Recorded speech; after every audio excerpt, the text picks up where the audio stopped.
성경 말씀 마태복음 18장의 말씀입니다. 마태복음 18장 1절에서 14절까지 말씀 보시겠습니다. 우리 한 절씩 교독하도록 하겠습니다.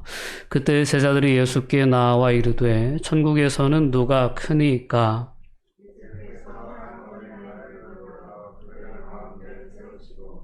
이르시되 진실로 너희에게 이르노니 너희가 돌이켜 어린 아이들과 같이 되지 아니하면 결단코 천국에 들어가지 못하리라.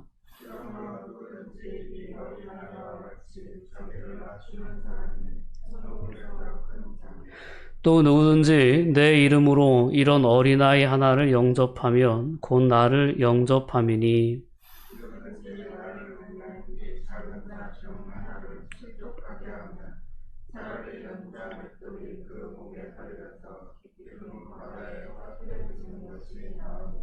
실족하게 하는 일들이 있음으로 말미암아 세상에 화가 있도다. 실족하게 하는 일이 없을 수는 없으나 실족하게 하는 그 사람에게는 화가 있도다.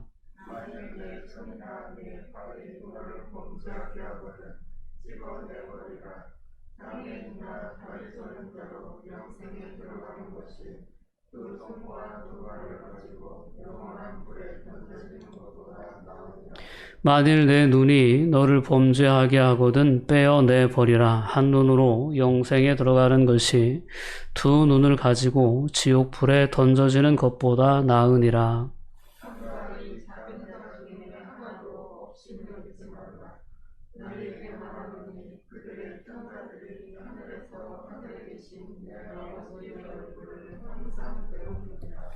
너희 생각에는 어떠하냐? 만일 어떤 사람이 양 100마리가 있는데 그 중의 하나가 길을 잃었으면 그 99마리를 산에 두고 가서 길 잃은 양을 찾지 않겠느냐?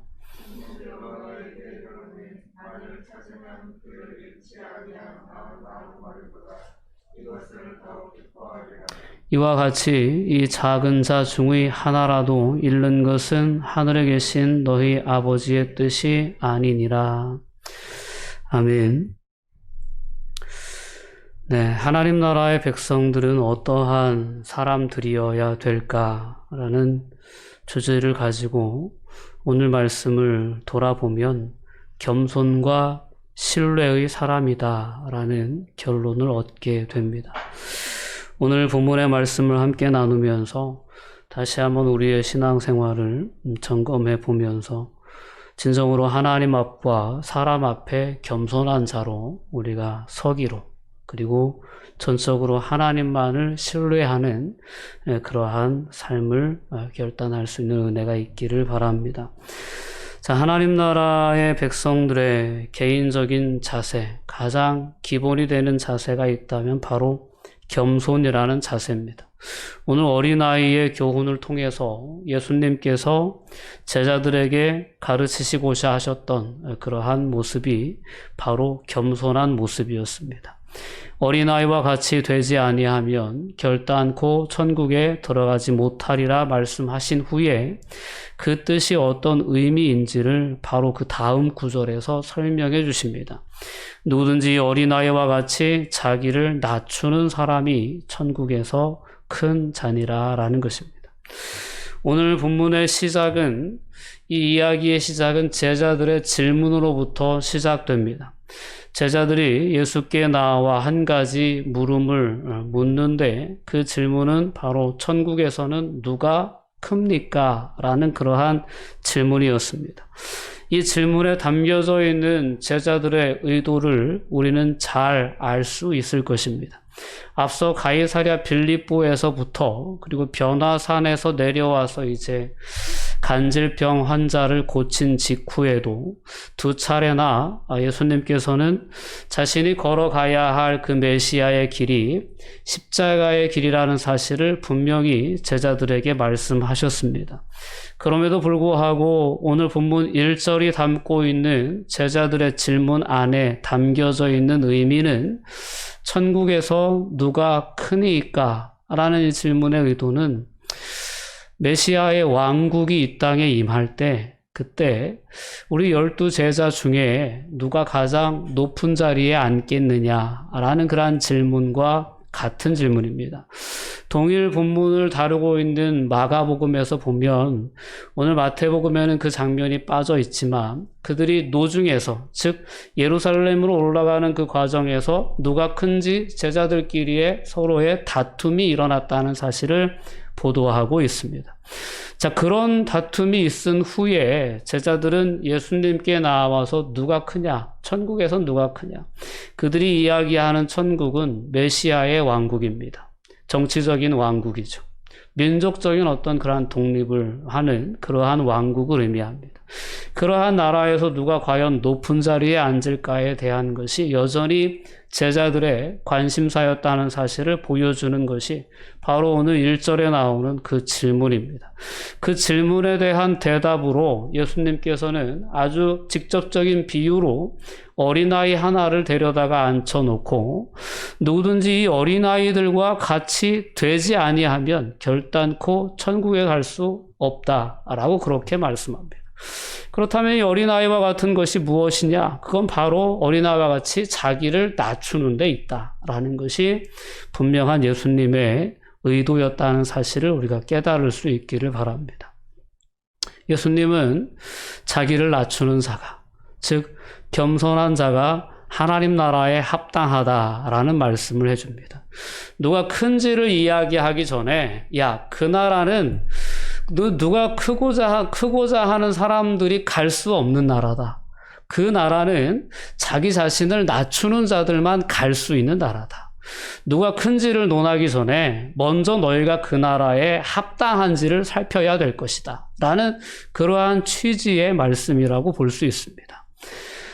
자, 우리 자신을 낮춘다는 것이 어떤 의미일까라는 부분을 우리가 생각해 보면 그렇습니다. 어린아이들은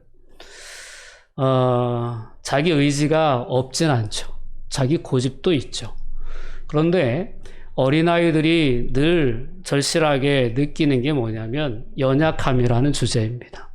자신은 약하고 또한 자기가 아는 것이 그리 많지 않습니다. 늘 엄마에게 물어보고 아빠에게 물어보고 또한 어머니의 능력, 즉 부모님의 능력에 기대어 삶을 살아갈 수밖에 없는 존재가 어린아이입니다.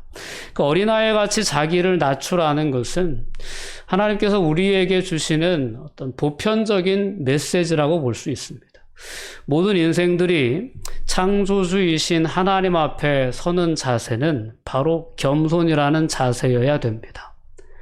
우리는 늘 겸손히 하나님의 뜻을 묻는 삶을 살아야 됩니다. 어린아이가 늘 부모님의 뜻을 묻고 그 뜻에 순종하는 삶을 살아가는 자세와 똑같습니다.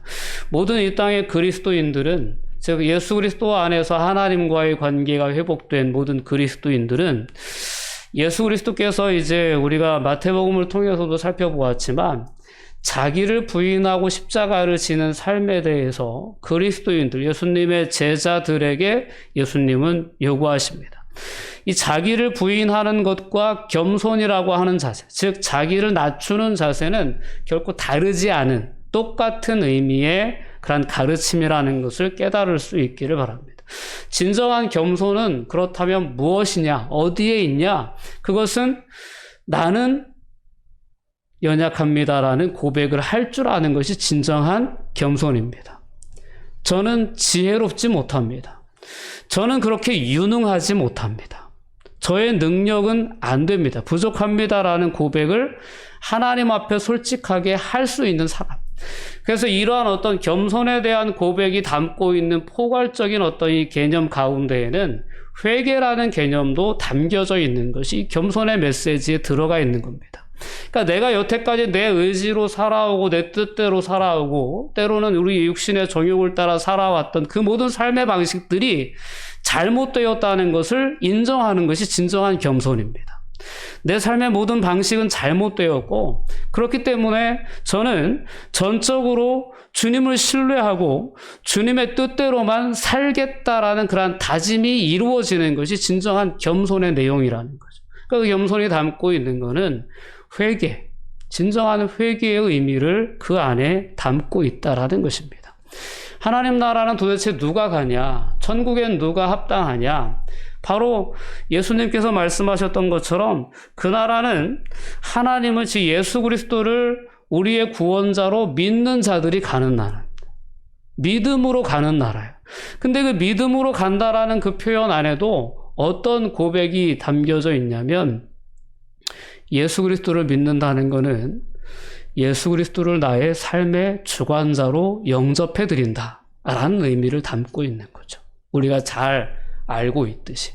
그래서 우리가 이 겸손이라고 하는 자세 가운데에는 우리가 지나온 나의 어떤 주관적인 삶의 방향들이 이것이 잘못되었다라는 것을 하나님 앞에 인정하고 회개하는, 그리고 예수 그리스도를 나의 삶의 주인으로 모셔드리는 그 믿음이 있는 자들만 하나님 나라에 합당하다라는 사실입니다. 우리는 본문을 보면서 앞서 예수님께서 2번이나 십자가의 길을 말씀하셨는데 어떻게 제자들이 노중에 누가 큰지 다툴 수 있냐, 이런 어떤 취지로 오늘 제자들의 삶을 정죄하는 관점에서 이 말씀을 볼 수도 있습니다. 그러나 우리가 되돌이켜 보면, 우리의 삶을 돌아보면 우리의 삶은 과연 어떤가요? 과연 우리가 이 제자들을 정죄할 수 있는 자리에 설 수 있을까요? 결코 그럴 수 없다라는 것입니다. 여전히 우리들도 하나님을 믿으면서도, 예수님을 믿는다고 고백하면서도 여전히 우리의 안에는 나의 생각이 있고 나의 뜻이 있습니다. 하나님의 뜻이 우선되어야 된다는 거 알지만 그 뜻을 우선으로 우리가 삼지 못하고 나의 계획이 우선되고 나의 뜻이 우선되는 삶을 살아갈 때가 참 많습니다. 그런 면에서 오늘 제자들의 모습은 제자들만의 모습이라기보다는 이 세상을 살아가는, 여전히 자기 고집에 사로잡혀 삶을 살아가는 우리 모두의 모습이 아닐까라는 돌아봄이 있었으면 좋겠습니다.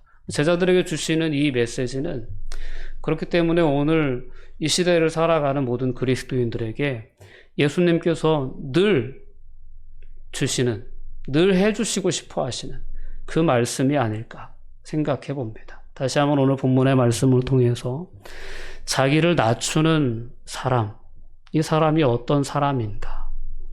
하나님의 주권 앞에서 겸손히 나의 주권을 내려놓는, 그 나의 뜻대로 나의 의지대로 살아온 삶을 회개하고 바로잡는 그러한 사람이 하나님 나라에 일단 합당한 사람이다 라는 사실을 우리가 분명히 오늘 말씀을 통해서 깨달을 수 있기를 원합니다. 자, 이런 겸손의 고백을 할 수 있는 사람이 그 다음 차례로 들어갈 수 있는 겁니다. 하나님을 신뢰하는 삶을 결단해 나갈 수 있는 줄 믿습니다. 여러분, 우리가 뭔가를 할 수 있다라고 생각할 때, 내게 무언가가 있다라고 그렇게 생각할 때, 내게 능력이 있다라고 생각할 때 우리는 선뜻 하나님께 기도하지 못하고 하나님을 의지하지 못하는 그러한 연약한 인생이라는 사실을 우리가 분명히 깨달을 수 있었으면 좋겠습니다. 삶이 잘 될 때, 내가 하는 일이 잘 될 때, 그때는 하나님께 묻지도 않고 하나님께 도움을 구하지도 않고 하나님의 은혜를 구하지도 않는 그러한 교만한 우리들의 모습을 발견할 때가 종종 있습니다. 그런 선줄로 아는 그 순간에 우리의 삶에는 넘어짐의 순간이 오더라는 것을 여러분 분명히 되돌아보고 깨달을 수 있었으면 좋겠습니다. 우리가 겸손한 자세를 유지하는 자만이 하나님의 은혜를 의지할 수 있고 하나님의 능력, 하나님의 도우심을 의지할 수 있다는 사실을 우리가 분명히 기억하고 다시 한번 우리의 삶을 살아가면서 우리의 삶의 자세를 하나님 앞에서 진정으로 나 자신을 낮추는 삶으로, 그리고 내 능력이 아닌 하나님의 능력으로 살아야 된다는 사실을 매일같이 고백하며 하나님의 능력을 신뢰하고 또한 의지하여 설 수 있는 그런 은혜가 저와 여러분 가운데 있기를 바랍니다. 자, 이렇게 어린아이의 비유를 통해서 예수님께서는 제자들에게 일단 너희가 그 나라에 합당한 줄을 살펴봐야 된다. 자기를 어린아이 같이 낮추는 그 사람만이 그 나라에 들어갈 수 있고, 그러한 겸손한 자들만이 하나님을 신뢰하는 삶을 살아갈 수 있다 라는 이야기를 해 주신 후에, 그 다음에 6절 후반부로 넘어가 보면 나를 믿는 이 작은 자 중 하나를 실족하게 하면이라는 주제로 넘어갑니다. 이 6절부터 나오는 주제는 한 영혼에 대한, 지극히 작은 자라고 할지라도 그 한 영혼에 대한 하나님께서 그 영혼을 정말 아끼시는 그 마음이 그대로 느껴져 있는 표현이 바로 6절부터 나와 있는 후반부의 말씀입니다. 한 영혼이 실족하는 일이 있어서는 안 된다. 아무리 작은 자라 할지라도, 아무리 연약한 자라 할지라도, 우리 사는 사회에서 아무리 영향력이 없는 사람이라 할지라도 그 사람을 실족해 함으로 말미암아 그러니까 이제 하나님의 은혜 가운데에서 떨어지게 만드는 그러한 일들이 있다면 그 일들은 심판을 면치 못할 것이다라는 거죠. 그러니까 우리가 신앙생활을 하면서 신앙생활 공동체 안에서 서로 이제 때로는 갈등이 생기기도 하고, 때로는 그 갈등이 해결이 안 돼서 서로 상처를 주고받기도 하는, 그래서 상처받고 신앙생활을 접는 경우가 있기도 하고, 물론 다른 교회로 가서 신앙생활을 하는 경우는 그나마 다행이지만, 교회라는 공동체 안에서 상처를 받고 교회라는 공동체를 완전히 그 테두리를 벗어나게 되는 케이스들이 적지 않습니다. 오늘날 우리 한국 기독교 사회 가운데에도 정말 수많은 사람들이 교회를 거쳐갔습니다. 교회에 왔다가 상처를 받고 나간 사람들이 너무 많다라는 거예요. 근데 이러한 죄에 대해서 예수님께서는 오늘 말씀을 통해서 상당히 두려울 만큼 그렇게 경계의 말씀을 주고 계시다는 사실을 우리가 기억할 수 있기를 바랍니다. 그래서 우리가 누군가에게 상처를 주는 그러한 관행들을 보면 대부분 나 자신을 낮추는 경우에는 상처를 주지 않습니다. 나 자신이 뭔가 좀 이게 나 자신의 힘이 좀 드러나길 원하고 나 자신의 어떤 그러한 주장을 펴고자 하고 고집을 부리고자 하고 이럴 때 누군가에게 상처를 줄 수 있습니다. 그러니까 겸손이라고 하는 주제는 어떤 신앙생활의 어떤 모습과도 다 일일이 연결이 되는 거죠. 내가 자칫 자고하여서 교만해서 쓸데없는 자랑을 해서 쓸데없는 고집을 부려서 누군가의 마음에 상처를 주기도 하고 본이 되지 못하는 어떤 그러한 삶의 모습을 보여줘서 누군가가 실족하여 넘어지게 되는 결과를 초래한다면 그 죄가 얼마나 큰 것인지에 대해서 오늘 본문을 통해 예수님은 분명히 우리에게 깨닫게 해주십니다. 그래서 우리가 오늘 겸손한 삶의 자세를 가지고 신앙생활 한다는 것이, 그리고 우리의 삶을 살아간다는 것이 얼마나 중요한 부분인가를 분명히 깨달을 수 있었으면 좋겠습니다. 겸손한 사람은 지나치게 자기를 자랑하지 않습니다. 하나님의 은혜라는 고백을 가지고 살아갈 뿐이지 자기에게 있는 것을 자기의 의를 드러내거나 자기의 어떤 능력을 자기를 과시하는 수단으로 삼지 않습니다. 우리가 겸손한 자세를 지키지 못할 때 나의 삶은 누군가에게 상처를 끼칠 수밖에 없다는 사실을 분명히 기억해야 합니다. 오늘 예수님께서 제자들에게 주셨던 이 직접적인 권면은 오늘을 살아가는 우리 그리스도인들이 세상을 살아가며 때로는 신앙생활을 하면서 결코 흔들리지 않고 굳건히 지켜나가야 할 그러한 신앙생활의 신앙의 자세다라는 사실을 분명히 깨달을 수 있어야 합니다. 마태복음 7장 22절 말씀에는 나더러 주여 주여 하는 자가 하나님 나라에 합당하지 않다라는 말씀을 하십니다. 즉 아버지의 뜻대로 하는 자가 합당하다라는 거예요. 겸손한 자가 하나님을 신뢰하게 되고 겸손한 자가 하나님의 뜻에 순종하게 됩니다. 평안이라고 하는 것은 언제 오냐면 순종할 때 오는 거예요. 학생들이 학교에서 선생님이 숙제를 내주잖아요. 숙제를 내줘요. 그러면 다음에 이제 숙제를 하고 이제 다 마친 학생들은 그 다음날 학교 갈 때 마음이 편안해요. 그러나 숙제를 다 마치지 못하면 불안한 거예요. 진정한 평안이라고 하는 거는 우리가 하나님 앞에 나 자신의 삶의 자세를 낮추고 하나님의 주권을 인정하고 하나님만을 전적으로 신뢰하며 하나님의 뜻에 순종하는 사람들이 누리는 것이 진정한 평안입니다. 평안이에요. 오늘 이제 말씀을 통해서 심판을 두려워하는 자리에 있는 것이 아니라 누군가를 넘어지게 하는 자리에 있는 것이 아니라 겸손히 나 자신을 낮추고 그저 하나님의 영광만을 드러내며 하나님의 뜻에 온전히 순종하는 삶을 살아감으로 말미암아 진정한 평안을 누릴 수 있는 그러한 그리스도인들로 서기를 예수님께서는 진정으로 원하시는 거죠. 그 예수님의 마음이 오늘 본문의 말씀을 통해서 분명히 느껴질 수 있었으면 좋겠습니다. 왜 내가 낮아져야 되는지, 왜 낮아진 자리에서 왜 내가 나의 주권을 내려놓고 주님의 뜻에 순응하는 삶을 살아야 되는지, 그 삶의 방식을 통해서 하나님이 주시는 평안을 경험하게 되기 때문입니다. 예배의 자리가 피곤하고 힘들지만 예배의 자리에 나와서 예배를 드리고 돌아가는 발걸음 가운데는 하나님이 주시는 평안함이 있습니다. 평안함이 있어요. 그래서 우리는 예배하는 거예요. 기도의 자리가 힘들지만 기도하라는 성령의 감동에 순종해서 기도의 자리에 가잖아요. 그러면 기도하고 나가는 그 발걸음이 기쁨이 있는 거예요. 왜? 하나님께 맡겼으니까. 하나님을 의지했으니. 이게 하나님의 뜻이니까요. 그 하나님의 뜻에 순종했을 때의 그 기쁨과 평안은 다른 데서 느낄 수 없는 것들입니다. 오늘도 성령 하나님은 우리 안에서 역사하십니다. 끊임없이 감동하셔서 우리로 하여금 기도하게 하시고 말씀 앞에 서게 하시고 예배자로 서게 하십니다.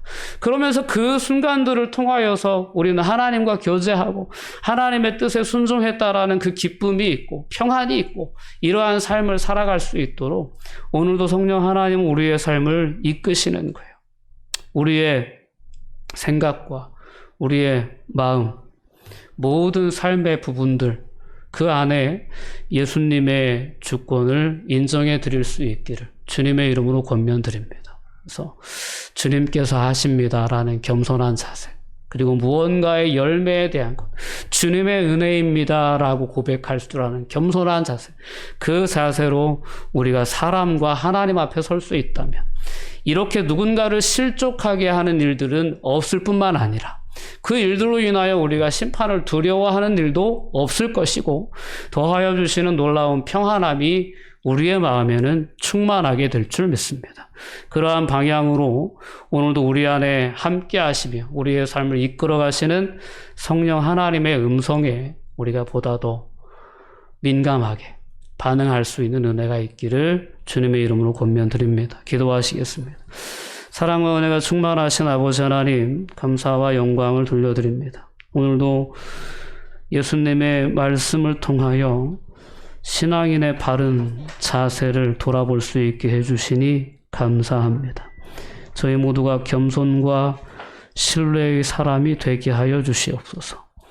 하나님의 뜻에 온전히 순종함으로 참된 평안을 누릴 수 있는 삶의 주인공들이 되게 하여 주시옵소서. 그리하여 누군가를 실족하게 하는 자의 자리가 아니라 누군가를 세워주고 위로해주는 그러한 삶의 자리에 설 수 있도록 주님 저희들을 붙잡아 주시옵소서. 감사드리며 예수님의 이름으로 기도합니다. 아멘.